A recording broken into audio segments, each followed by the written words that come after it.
On the last day in court here, both sides came out firing. East Timor fiercely rejected the suggestion that it had perhaps encouraged the commission of a crime. That suggestion had come the day before from Australia's lawyers, and that had to do with East Timor's claims that it has evidence from a former Australian spy about alleged Canberra bugging of Dili officers in 2004. Australian lawyers had said that that would be a serious crime for classified information to fall into the hands of a foreign state. Now, this is what Joaquim de Fonseca, East Timor's ambassador to the UK, had to say about that suggestion in court.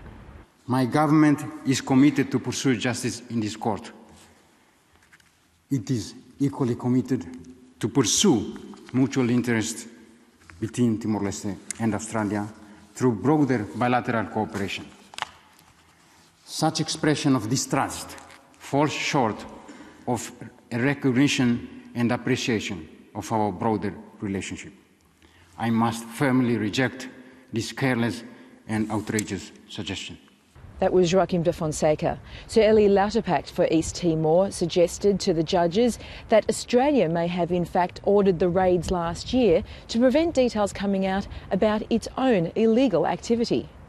Is it protecting itself from the likely revelation that Australia's security seriously and illegally entered Timor-Leste under false pretenses, then surreptitiously placed listening devices in the government offices of Timor-Leste, eavesdropped and extracted information to which they were not entitled? In response, Australia's Solicitor General Justin Gleeson was very careful to say it was only a reasonable apprehension, not a fact, that East Timor had encouraged a crime. But he did go on to focus on the former spy and Bernard Collaery, his lawyer, and whether they in fact may have committed a crime. And he pointed to interviews to suggest Mr Collaery had material that could put lives at risk. It is not for Australia today to be able to assert or prove the precise nature of those threats. We don't know what's in the documents, but I trust we've done enough to establish before you that these threats exist and they are real.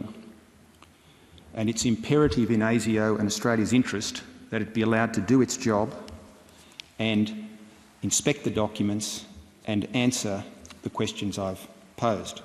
So now the judges have retired to make their decision, that is whether to order Australia to return all of the seized materials, destroy all copies, and to give an undertaking to not eavesdrop on communications between East Timor and its legal advisors. There's no set time frame for that decision to be made, but if history's any guide in this type of hearings, that decision could take several weeks.